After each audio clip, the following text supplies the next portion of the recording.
Hey everybody, welcome to another edition of Calling All Devs, our weekly Q&A series where I take questions live from you, the Star Citizen backer, and pose them directly to our developers, usually on Skype. I say usually, but I'm pretty sure every single one of these has been on Skype. I've never actually walked into somebody's office and done one of those, but now I have an idea for next week's show.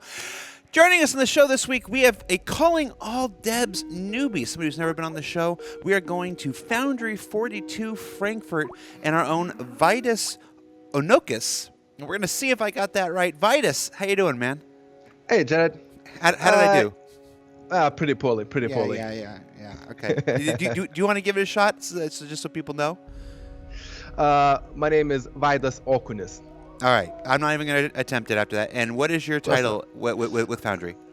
I'm a system designer in Frankfurt office. System designer with Frankfurt office. Now, most of the questions that we get, probably the overwhelming amount of questions we get for Calling All Devs each and every month, are about systems design. Some ship design in there, but mostly it's system design. So you are bound to come up eventually. The question I have for you is an interesting one. It says, will life support systems have limits as to how many people they can support? For instance, can we cram dozens of players on board and keep them all breathing? I saw a Twitch stream just yesterday with 50 people on an Origin 600i. All 50 people just in one ship. So it's a timely question if ever there was one. Oh, yes. The plan is so how it works. We have rooms. Each room has a volume. Each volume can hold X amount of gas. We track the mass of gas in every single room. So we have producers which produce oxygen for you, and we have consumers. In this case, it's the players. Mm-hmm. So yes, technically you can breathe out all the air and die horribly. All right, and I imagine that the next question that anybody's going to have is how long before that happens, but I imagine that has to change depending on the ship, the equipment, the size of the room. There's a number of factors that's going to determine that, right? Yes, naturally. It depends on the size of the room. It depends on oxygen producers that you have on board. It also depends on, are you wearing a helmet? Because if you are, you're not breathing atmosphere from the room. So you're using internal oxygen supply. I am now imagining like a Yelp style ranking website for our spaceship specifically dedicated to how many people you can cram in there before they all die. It'll happen. I'm counting on you, Star Citizen community. Well, I'm not saying that if I would be a hacker, I would hack the doors, lock them, and disable the oxygen producers. I'm not saying that. No, nobody's saying that at all. No, that'd be cruel. All right, Vitus. Thank you so much, man. Congratulations on your first Calling All Devs. I'm sure this won't be our last. Thanks. All right, man. See you next time. Bye. All right, thank you so much, Vitus. Now, moving along to Foundry 42 UK and our very own Andy Nicholson, systems designer out of there. Haven't had him on the show for a while. We've got a question that comes up quite a bit, and I think you're going to like the answer. Andy, how you doing, man? Hey, Jared. I'm doing all right. How are you? And, it's another day in paradise. Oh, I said last week I was going to stop giving that answer. I need to find a better stock answer. I'm doing. Sorry, guys. Andy, it's been a while since we've had you on the show. You were on one of the first episodes, and of course we've had you on Reverse the Verse in the past. What is your actual system? What is your actual title for the project? Oh, you almost gave it away. Yeah, systems designer now. Yeah, systems designer. You've reached. Yeah. Gotcha. Formerly QA manager, formerly tech designer.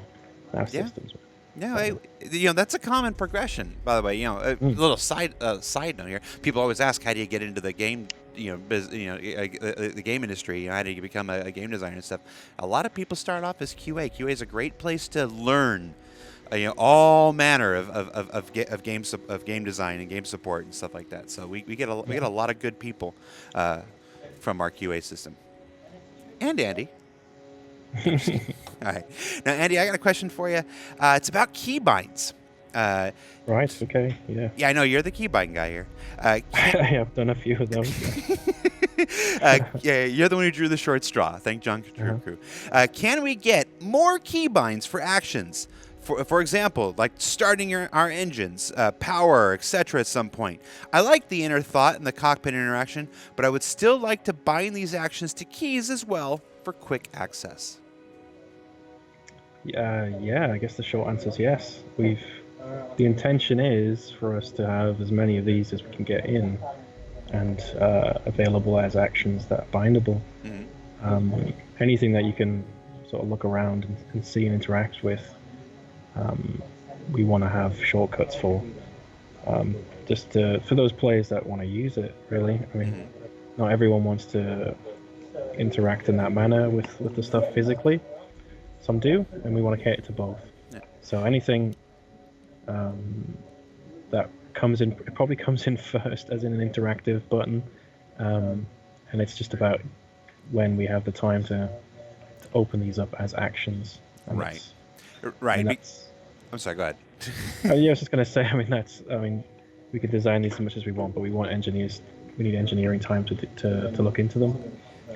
Yeah, that's where I was going with that. Yeah, it's one thing to put a list of things. Yeah, we want this too, but then you need the engineering, the programming to go in and actually do that. And keybind things, it's not just an alternative to the interaction system. A keybind allows people to use control panels. I've seen some folks are using things like that Elgato Stream Deck, and mapping keybind actions so they can start their engine. They have physical buttons right there on their desk. Start their engines. Start your power, stuff like that. And then, of course, that's how third-party programs like Voice Attack work.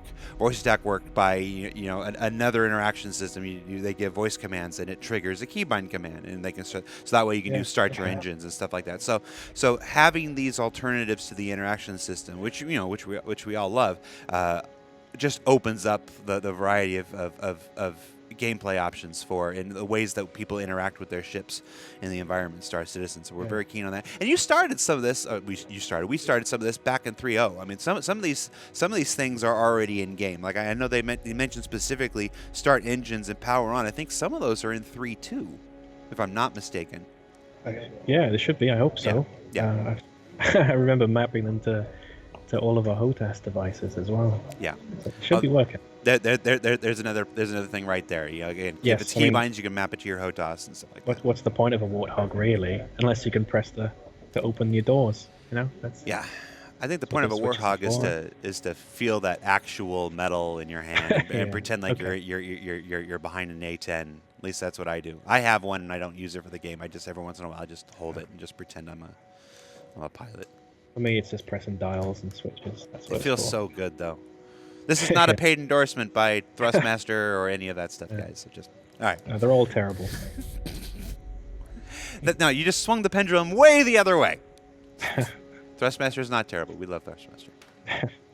Send all letters to Annie Nicholson, Care Foundry 42 UK, Weasel, Freedom House, Winslow, California. All right, Andy, I'll let you get back to work, man. Great. All right, thanks, man. Very much. All right, see you, Jared. Bye. All right, thank you, Andy. Now, moving back to Foundry 42 Frankfurt. I'm just going back and forth once again to Dan Truffin, lead system designer out of Foundry 42 Frankfurt. Dan, how you doing, man? Oh, all good here. How's it going? It's the disco abides. There, we got a different answer than last year. All right, I got a follow-up question for you after last week's episode about griefing versus piracy. It says, will there be a way to play in the persistent universe in peace without fear of getting your stuff ripped off or shot down over and over again by other players if you're not quote-unquote good enough or can't invest as much time into the game as others? Basically, put in a more succinct form, is PvP mandatory for the persistent universe? No, PvP is definitely not mandatory. But at the same time, it's close to impossible to guarantee a 100% that no other player will ever deal with you in a bad way. Mm-hmm. Players are very inventive when it comes to creating chaos, so you will get people just crashing into other people just to annoy them. So as much as we try to make it a lawfully enforced space for people who have just started, for people who maybe they don't want that type of gameplay, at the same time there will be people who find a way around it. And then it kind of, the options are the people can open a ticket with us, and we will have to take care of people who repeatedly do this. If it happens once, fair enough. It happens once, we take that as a fair game. And this is where you won't be able to have 100% free of peaceful, free of any other players' involvement type of gameplay. But we're gonna aim for like that 99%. We're gonna try to make the rules as strict as possible in the places where people start and where people try to learn. And we're gonna also at the same time try to make it unappealing for more advanced people to go there and mess with the beginners. Right. So it's the more advanced people will get pulled towards richer areas, more interesting things, more unexplored things. They will have to go there to get the good stuff. Frontier so space. that leaves the core world a bit more relaxed and more filled with people who just want to either have a slow, steady pace upwards, or just they just started and they need to figure out, how do I do that? I don't want to get killed 500 times where I'm trying to figure out where this button is. Yeah, we're referring to UEE space. You know, the space that the United Empire of Earth has gone and settled throughout the galaxy. There's a lot of systems that are going to be under UEE control, or even systems like the Stanton system, which isn't necessarily under UEE control, but is under corporate settled control. You know, you've got the Arc Corp, and you've got the Microtech, and they all have the Crusader, and they all have their own security forces. Yeah. There's going to be there will be a ways. force there. It doesn't matter if it's UE. It might be that it's organization number 55. Doesn't matter which one it is. They will maintain their law inside their own law bubble, and they'll take care of the players that get attacked there. Yeah. But when it comes to players becoming very inventive, yes, we'll try to make sure some of these gaps are not present. But players are, a fixed system will always be beaten by someone who is thinks outside the box. They find a way. We're trying to close. We don't want to close too much of these ways, because that will constrict players who want to have proper pirate gameplay. Yeah. But we need to find the right balance between the two. And the balance, I hope we do. The balance between the gaps we intend and the gaps that we don't, kind of thing. Yeah. Exactly. All right.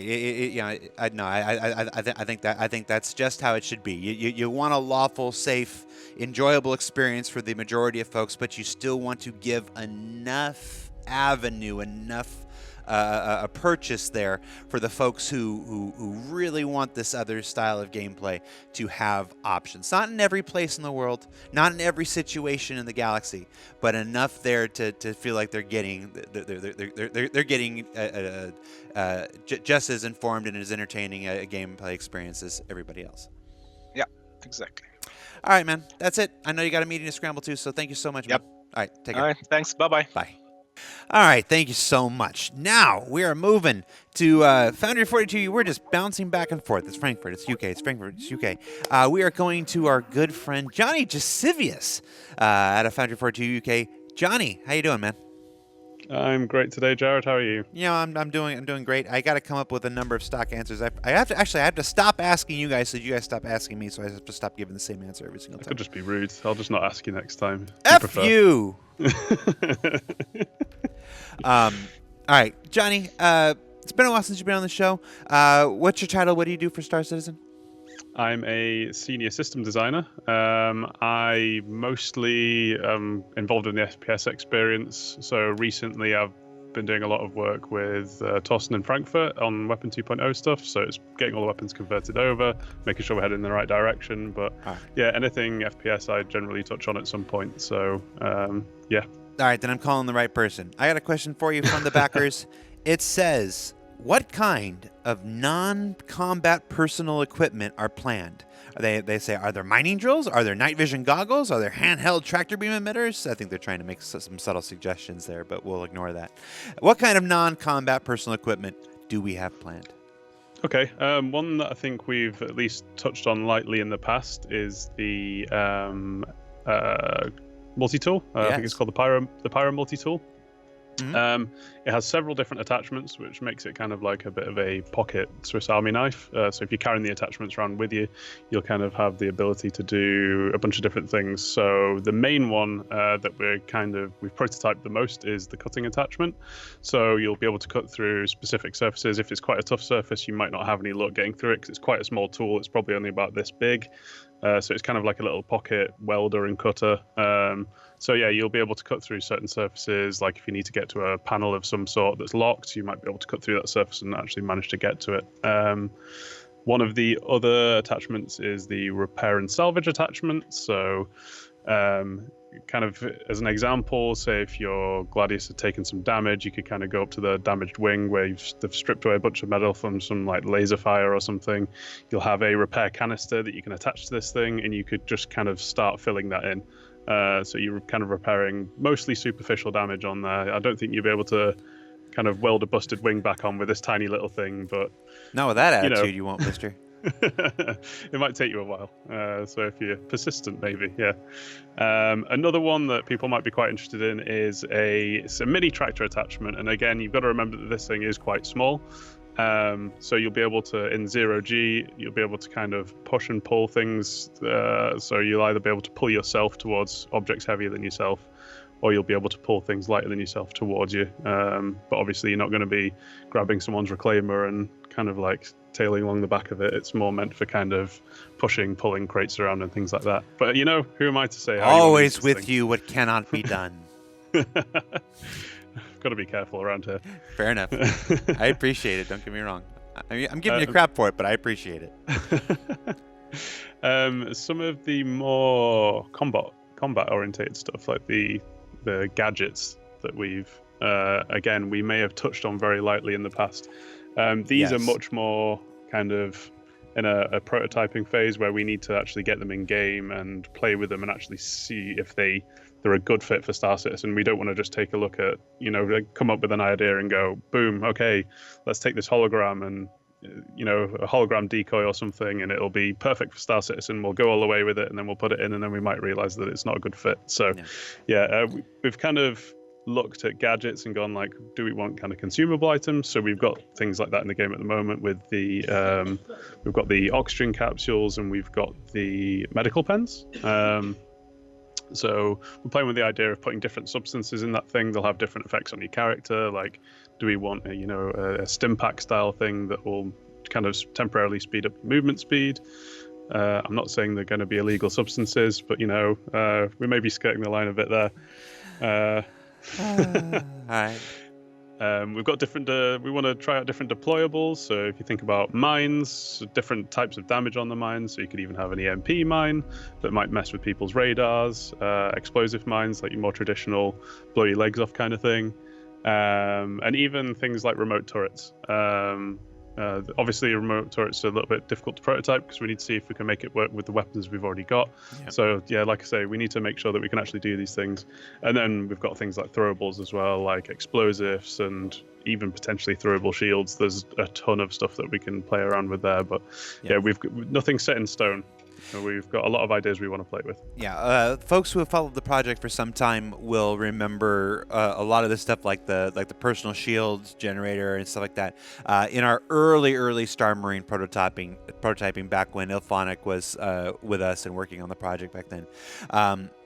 We've touched on this in the past. I think we've touched on RTV before. We've touched on this show too. I think that. Those things were representative of our intention at the time. Many of those things are still our intention, at least to explore the possibilities. So you may see them at some point be introduced into something like Star Marine, and we'll play with them. But I don't believe we have a timetable on that. At the moment, the roadmap is your place to find all questions related to timetable. So no, not to expect it any time in the quotation finger soon until you see it appear on the roadmap, and then adjust your expectations for when other features like that might come accordingly. Yep, that's correct. We'll just fit it in when we can. Yep. All right, man. Thank you so much. I'll let you get back to work. Cool. No problem. Thank you. Later. Well, that about does it for this week's show. A special thanks to Vitus and Andy Nicholson and Dan Trutvin and Johnny Jasivius for taking their time to be here on the show with us this week. Remember, you can submit your questions for consideration each and every week up in the thread up on Spectrum, and don't forget to vote. 2 parts. You submit, you vote, and then I do my thing trying to find and match devs to available answers and all that good stuff. This week was a little bit different. We went back and we took questions from the January thread, the February thread, the March thread, and the April thread. We do make new threads every single month. We're going to make a new one probably by the time you watch this. It'll be a July thread. But, that's just so we keep the topics, current and fresh and what's on your minds, today or as close to today as possible. But, occasionally we're still going to go back and get some of those chestnuts, especially the ones that we've been chasing an answer down for a while, like getting that multi-tool information. It actually took a little while. Anyway, for Calling All Devs, I am Content Manager for Global Video Production, Jared Huckabee, and I'll see you next week, everybody.